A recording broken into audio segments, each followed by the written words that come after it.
Hey folks, welcome back again to MidwestHockey.info. This is my pro report for tonight, March 28th, 2017. Let's see, there's 6 games on tap in 3 different leagues. 3 in the NHL that involve Midwest NHL teams, 2 in the American Hockey League, and 1 in the East Coast League. And tonight, I'm going to start with the American Hockey League, where there's a couple of pretty huge matchups here tonight as the teams are approaching the end of the season. The first one, I don't know if you could get any bigger than this. The Charlotte Checkers are in Cleveland tonight to play the Monsters. They are the defending Calder Cup champions, but as of right now, they are out of the American Hockey League postseason. These two teams are ranked 4th and 5th in the Central Division. Technically, the Monsters, if they were going on the point system, would be 1 point ahead. They've played one more game than the Checkers. The Monsters are 32, 27, 3, and 4, which is 71. That gives them 71 points, while the Checkers are 33, 28, and 4, which would actually give them 70. But based on percentage, they're dead even. Both are at 538. 538 is their percentage, so they're dead even.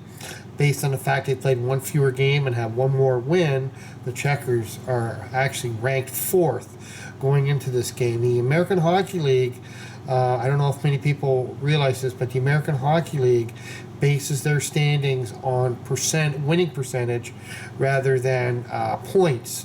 As far as I know, they're the only league that uses this system.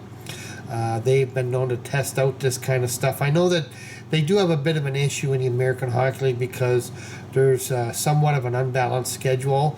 The West Coast teams, the Pacific Division, I believe it's called, they actually don't even play the same amount of games as the rest of the league. I think the most of the teams play 76. They might play 72 or less. So the percentage system is what they use. Charlotte and Cleveland are dead even on percentage. So whoever wins this game tonight will be officially in 4th place on the playoff bubble, while the other team will slide underneath and inherit 5th place. Head-to-head, the home team has dominated this series. There's been 6 games so far, I think. Was Cleveland that picked up the wins in the first 2 games on home ice, 4-2 and 3-2, back in December, right around Christmas time. But the Checkers have won the next 4. They won 3-2 in a shootout on January 13th, 5-3 the following night, January 14th, and then in another 2-game set in February, they won 5-4 in overtime on February 24th, and then 6-1. That's the most lopsided win in this series. That was on February 25th. So that's you can't really get much closer than that. That'll be a huge game tonight, and a lot of attention will be focused there. Almost as big, I suppose, is the Iowa Wild, who were in a playoff spot as recently as about a week ago. But they have been mired in a 6-game losing streak, or they were in a 6-game losing streak, including 4 straight against Charlotte and Cleveland. Those were costly losses, dropped them all the way to 6th place in the division, and obviously out of the postseason. They still have a chance to get back into it, but they need to win. They need to win, almost win out, I would think. The Wild will be looking to snap out of that kind of funk they're in when they start a 5-game homestand against the Rockford Ice Hogs tonight. The Ice Hogs, as many know, are in last place in the Central Division. These two teams have met 7 times already. This will, I think will close out the season series. The first 3 games were in Iowa, November 6th, November 16th, and December 26th. And then at Rockford, December 30th, January 27th, January 28th and March 4th. The Wild have a 5-2 edge in the series, so they have had the edge, and they've actually won the previous 3 games between them and the Ice Hogs, so they are in pretty good shape there. So that sums up a pair of really major games in the American Hockey League. Let's jump to the NHL quickly. The Minnesota Wild, another team that's kind of been reeling of late. They have 1 win in their last 9 games, and they're 3-11 so far in March.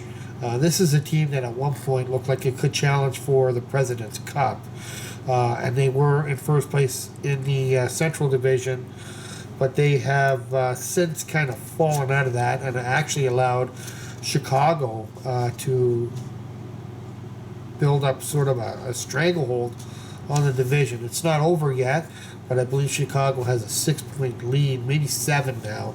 Chicago lost in overtime last night, so I think it might be a 7-point lead. So it's all but wrapped up. The Wild are looking to hang on to second, and they should. But the main thing is they would like to, get a few wins under their belt and get ready for the postseason. I did a story a week ago, and I pointed to this game tonight. The Wild is playing at home against the Washington Capitals tonight, and I kind of pointed to this one as a possible Stanley Cup preview. Both teams at the time were leading their respective conference.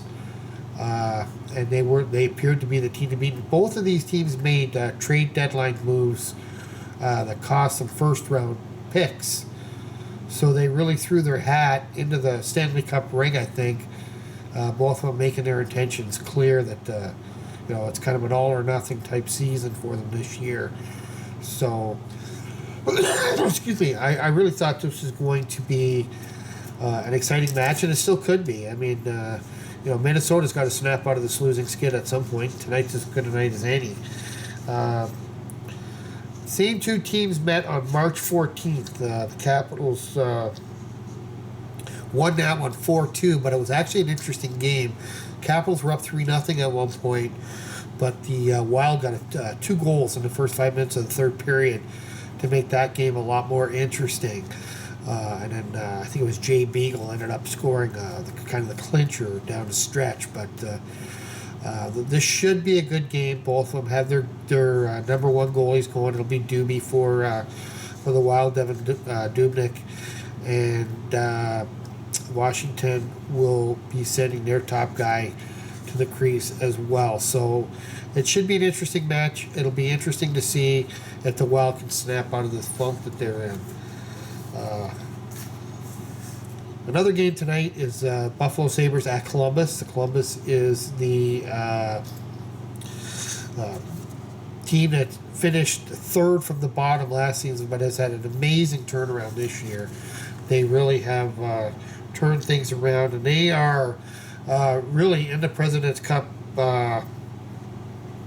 among the teams playing for the President's Cup. But they're coming off a pair of tough losses last week, I think.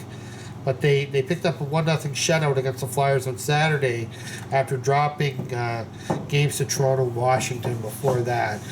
They, like I said, have an outside shot at the President's Cup, but right now they I believe, sit second, or in a tie for second, in that Metro division, which is probably the toughest division in the NHL. The Jackets and Sabres have met 3 times this month, splitting a home-and-home series earlier this month. Columbus won 4-3 on home ice on March 10th, but the following night went to Buffalo and dropped a 5-3 decision. So it's should be interesting. This is the start of a busy stretch for the Columbus team. They're playing 3 times in the next 4 nights. They're definitely in the hunt. They're looking to finish as high in that division as they can. They're pretty much guaranteed a playoff spot, but first place overall is not out of the question at this point. Finally, the Red Wings will be at Carolina tonight, and that wraps up a crazy 3 games and 3 night stretch, but so far it's been very successful. Andreas Athanasiou has scored overtime goals in both of the previous games, including last night at Carolina. The Wings are actually playing back-to-back games in Carolina. The Wings won in overtime last night. Athanasiou getting the game-winning goal, the clincher, and there's been most of the talk since then has been the way it was scored. He was cross-checked, I believe, as he was going to the crease. He was going hard to the net, and he ended up kind of crashing into Eddie Lack. The goal went in. It was a good goal, but Eddie Lack ultimately was taken off the ice on a stretcher. The word is that he's good. He's fine today. He is not going to play tonight, obviously, but he spent the night in the hospital, and he's out now. Seems to be okay, none the worse. Cam Ward will be going for the Hurricanes tonight, I believe, against Jimmy Howard. They met one time earlier this season. The Wings earning a 4-2 win. So the Wings are 2-0, looking for a series sweep. And that about does it for the NHL. Now, quickly to the East Coast Hockey League, Quad City at Wichita. The Mallards are looking to continue a 3-game winning streak against the Wichita Thunder. A team that's really struggled, in particular in the second half of this year. They're 18-40, 5-1. And they've met twice in the past week. Mallards winning both from 5-2 at Wichita back on March 22nd, and then 2-1 in overtime at Quad City just on Sunday. So they're looking for a series sweep, and they won the. Oh, there was one other meeting. That's right. There was one other meeting back in Quad City, February 26th. That one was also won by the Mallards. Mallards are 7-3-1 this month, and the Thunder has struggled. They're currently mired in a 6-game losing streak, and that's kind of the way things have gone for them all year. So that's all I have for now. I'm going to try to put out a junior tape coming up here, but I can see my time is running out, so I'm going to end this quick, and I hope you'll tune into my junior tape coming up, talking about the NAHL and the NA3HL with a bit of a preview on the Silver Cup tournament. Thanks, folks. We'll have another one tomorrow. Thanks.